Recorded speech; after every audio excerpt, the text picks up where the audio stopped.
cho lư tha che bỏng lư tha Rosi du tới chụp vẽ tên kia can để cháo là nó mấy nhà đường nữa bỏ mền tới khơi cho bộ miên tiết nọ về thom mà đá dương chỉ nè Rosi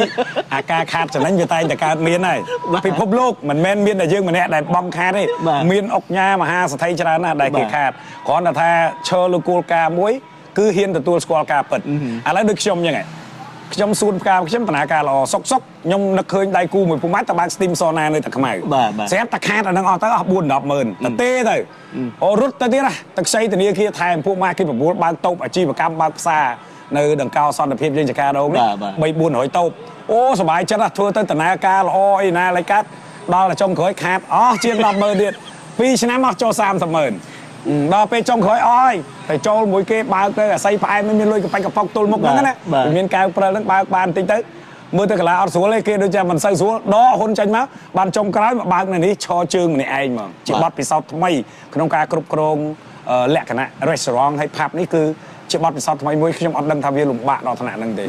เพราะว่าไงคือลมบะเมนเทนcho họเลยในเปได้เพียบลมบะวิการมาจุดปุ่มมกไทยมันแม่นเต็มตะลึงกี่มุ้ยสำหรับบองเต้ตั้งแต่ปีโจฮอนคนนี้ขอโทษเราโชว์เชียไอ้กระจุนแต่ไอ้เดียดขนมเนียมเจเมย์จะเกิดมันนอเปียปัจจุบันขนมเนียมบองจะเนี่ยได้ตะลึงวิสัยนางหายหายก็ลอยซาแต่บองโชว์ตะลึงเป็นในบ้านก็โปรแต่เป็นการคอนโทรลปีมหาจุนเลยคนนี้บองกระทาตะมุกเตี้ยหนึ่งผมก็เรื่องในตีตังนี่เอาการแต่ล้อโดยซาแต่จนเป็นปัจจุบันกดคอนโทรลบองหายบองจังผมเรื่องไอ้การแต่ล้อหนึ่งมีสาขาสิ่งที่ติดบองชื่อการปัดกำนัดเช่นแต่จอมมีอะไรพี่ผัวอะไรนี่บ้านในแต่จุบัดไปเสาทำไมเดี๋ยวยืงบ้านนั่นกับปงแต่เรียนโซดปีบีให้เอาไว้เด็กชมแต่ตัวบ้านปัจจุบันนี่คือการใช้อย่างปีไปเชียร์ประโยชน์เพียบบอลย้อมได้ยืงคัดคอมใส่ซอมเมาส์ยืงเย่เมนเทนตั้งชนะปีปอนปีเมนเทนตั้งประโยชน์ย้อมมองไงแต่มาแหงนี้มีนแต่พิวตูเตอร์นึงได้จีแฟนย้อมมองนั้นมีนเนี่ยคลาสจีแฟนในสลับกับชุตั้งไปจนวันกับชุให้แล้วนั่งตามมานอนนั่งเดียดบ้าสลับตั้งก้นก็ไม่อย่างแล้วมีนไปมีนก้นก็มานอนนั่งแหละแล้วเมื่อสัวร้องบองติดเต้นเดี๋ยวกดมานอนตีตังให้จูบองกดตังจะเลิกล้างแบบไม่ได้บองcon vậy đâu nhom trâu chặt sập bông á tăng pin đâu một chút nhom sập nhom sau chứ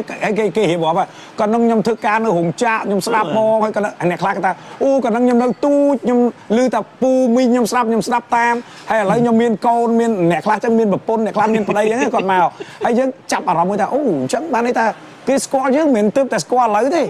nẹt squad nó cứ squad hero nó du mà hay là họ đó nẹt khác người ta nhom cùng chua vào nhom khơi nhà tam tu tua nhom khơi nhà tam tu sáp nhom trọt sáp một chút lấy nhom ban chua vào nhom sải chết ra nhom xôm thọt uống tao đấy nó có chia một tất cả phép bao giờ mùi trước đây rồi ướp anh ban dương anh vậy ban raนี่ให้รัฐพลรายการเจนปีกาคัดคอมปรังปลายสายซ้อมโยกเกี่ยท่าเรียซาในเกติจูเรียซาในเกชมูบงเรื่องสมัติเพียบเอากอดโจจัดสลับเอาก่อนนัดสลายtớiจงขอยังบ้านพอเลยใช่ยังก็แต่แหงบุยแบบปนเนี่ยสมัยปัจจุบันเนี่ยบางแห่งตุ่มหุ่มแบบปันยมนิบาเหมือนนึกออดเครดิตออดปากกายในเรื่องปะปอนซับไซส์โซเชียลมีเดียชื่อเรื่องเนี้ยมันเงี้ยบางพลีมีนแห่งเป็นพลีมอย่างเดียวมันเงี้ยตีจังมันจังประดามแต่เรื่องต่างๆนี่คือจิกาคัดคอมปรังปลายสายซอมวีปีติดละโหดดอชราให้ตระกาเปลวิลีดำใบยยืงคิสกอร์ยืงเหมือนเมนมาไงเหมือนเมนมาแค่ให้ก็เหมือนมาชนะเลยบ่เลยแค่แชปสกอร์เลยใส่พี่เชิญเนี่ยได้กดโจจัดกูดแบบโพลสังคมหลับไอ้ยังไงอันนั้นก็แค่ชับสกอร์นะให้พบรักคือใครเชียร์ไซค์กันนะแบรนด์บัสเดอร์เจบีเอเจยังไง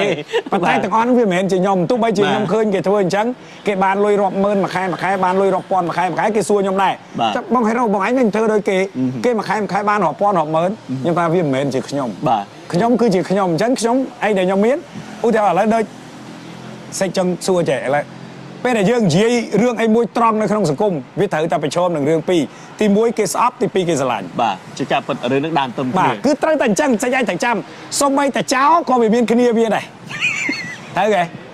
จะไปเจ้าก็ยังสอบแต่เจ้าเชื่อมันนึกว่าเขาแต่เจ้าให้เจ้าคดีเบียร์ในการเจอคดีเบียร์จังตัวไปจีเจ้าก็ในแต่เมียนกรมเมียนปะเมียนเบียร์ไหนจังตัวไปยืงมันนึกล้อก็ในแต่เมียนกรมเมียนปะมายืงไหนจังยืงตัวละเชอร์เลยกูกาบวยด้วยยมดัดนัดตาโอเคเอาไว้เด็กชมทัวร์ตีมวยบาทัวร์กับนำไปประยาวการเงี้ยเด็กชมโจรูมวยสังคมว่าไงคือทัวร์บานแต่จำบาโยประยาวจีทุ่มจ้องในยีการเงี้ยสังคมมวยบาน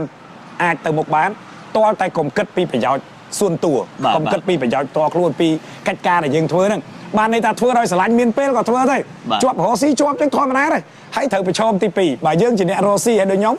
យើងជាអ្នករស់ស៊ីគេប្រាប់ខ្ញុំមិនបាច់ទៅនិយាយទៅនាំគេស្អប់គេអត់មកហាងខ្ញុំអត់គិតបែបហ្នឹងឯងខ្ញុំទៅជ្រះពីគេហ្មងបាទដូចគេថាជួយឯងជំពាក់ធនាគារចេះខ្មែរគេនិយាយប្រាប់ខ្មែរត្រូវគ្រាប់ឯងអញនឹងខ្ចីលុយយកមកលេងលបាយផឹកញីអីផឹកស៊ីស្រីញីពៀលីអាវ៉ាសែណាមិនចឹង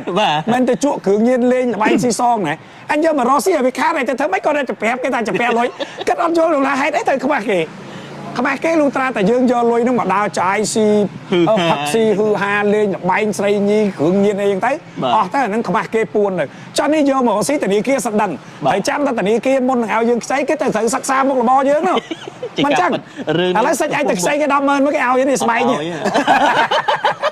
តើមានទ្រព្យទៅមិនចាំហ្នឹងហើយទី1ទ្រព្យទី2ត្រូវមានមុខរបរដែលគេហៅថាមានចំណូលអកម្មមានចំណូលជាប្រចាំអញ្ចឹងមិនមែនថាអូខ្ញុំត្រូវការតែខ្ចីធនាគារ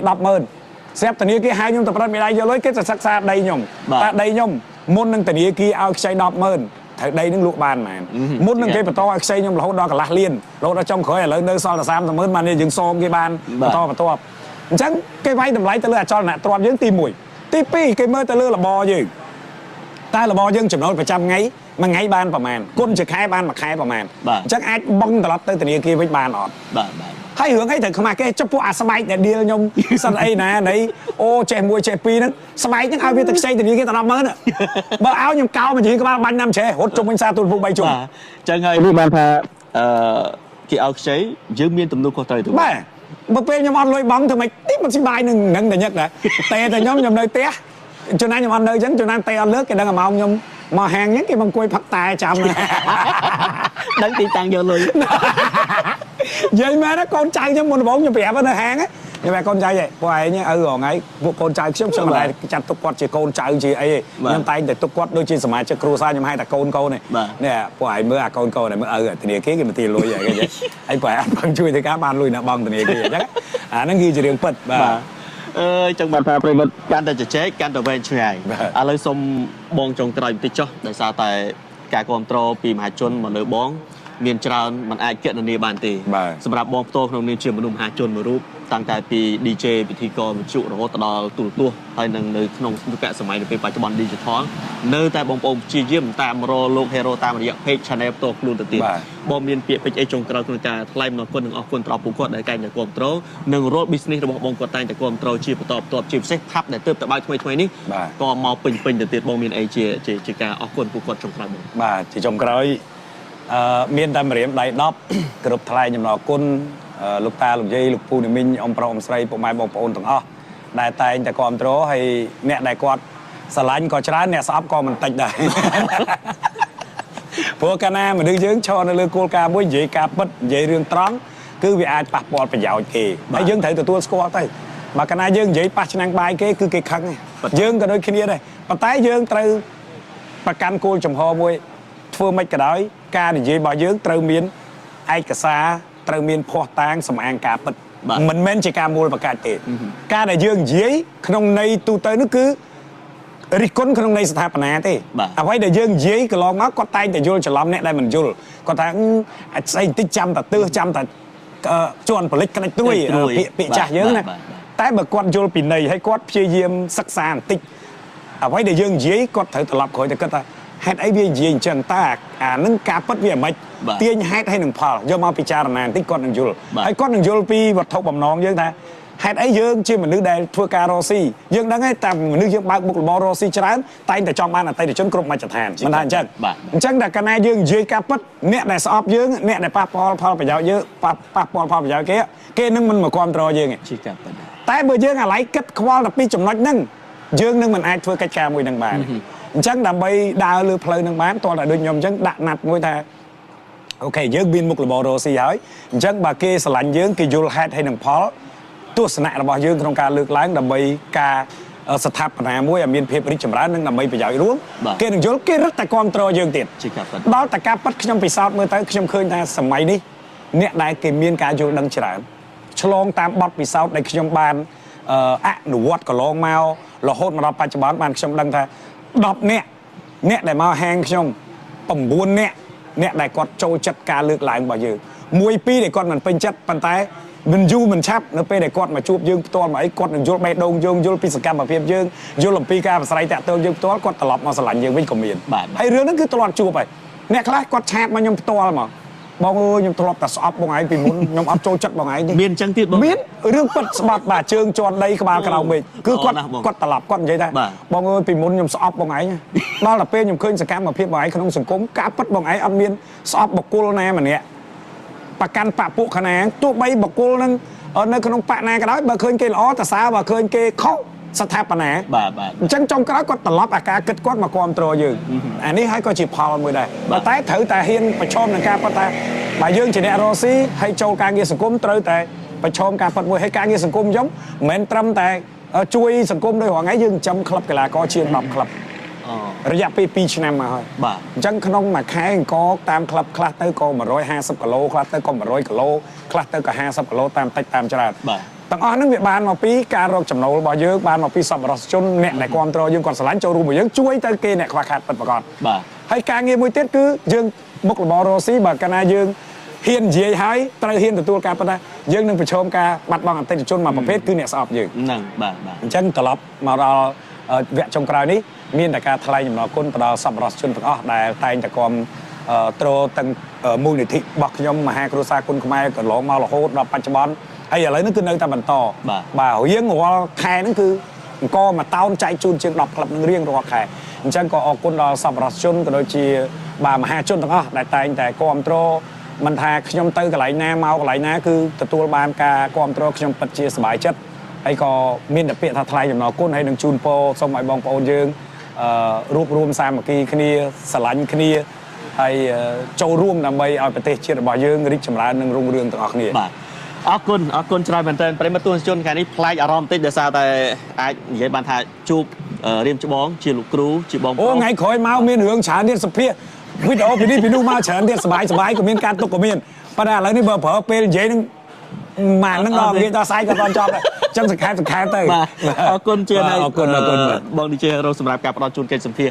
ពិតជាមានអត្ថន័យអញ្ចឹងយើងអាចនឹងមានវីដេអូក្រោយៗបន្តទៀតបើសិនជាមានអ្វីដែលជាការចាប់អារម្មណ៍ជាពិសេសគឺពាក់ព័ន្ធទៅនឹងមហាជនដែលតែងតែចាប់អារម្មណ៍ទៅលើបង DJ Hero តាក់ទិនទៅនឹងអ្វីដែលជាសកម្មភាពរបស់លោកខ្ញុំនឹងមានសំណួរច្រើនទៀតបើគាត់លើកឡើងអំពីតាក់ទិនទៅនឹងសប្បុរសធម៌មានន័យថាគាត់ធ្វើទៅលើតាមបណ្ដាក្លឹបផ្សេងៗគាត់រិះគន់ក៏ប៉ុន្តែគាត់ជួយតាមបណ្ដាក្លឹបផ្សេងៗតាមរយៈជំនួយផ្សេងក៏ដូចជាថវិកាផ្ទាល់ខ្លួនរបស់បងដែលបានចំណូលមកពីផាប់បានចំណូលមកពីមុខរបរផ្សេងៗដទៃទៀតដែលបងបានប្រឹងប្រែងធ្វើដូច្នេះនេះគឺជាចំណែកផ្នែកមួយចូលរួមជាមួយនឹងសង្គមតាមរយៈអ្នកគ្រប់គ្រងគុណខ្មែរនៅតាមបណ្ដាក្លឹបដែលជាពិសេសគ្រូតាមបណ្ដាក្លឹបហ្នឹងឃើញបងហ្នឹងគាត់អរគុណណាជួយគាត់ជាប្រចាំខែព្រោះចំណាយច្រើនណាអ្នកខ្លះមិនសិស្ស1 2ណាបួក10 20 30ក៏មានដែរបាទមកហូបតបាយអង្គក៏អស់ច្រើនបាទច្រើនអរគុណប្រិមត្តទស្សនិកជននៅពេលនេះខ្ញុំនៅក្រុមការងារក៏ដូចជាបង DJ Hero ដែលជាភ្ញៀវកិត្តិយសយើងនៅក្នុងថ្ងៃនេះក៏សូមអរគុណលោកអ្នកត្រឹមប៉ុណ្ណេះជួបគ្នានៅពេលក្រោយបន្តទៀតបាទ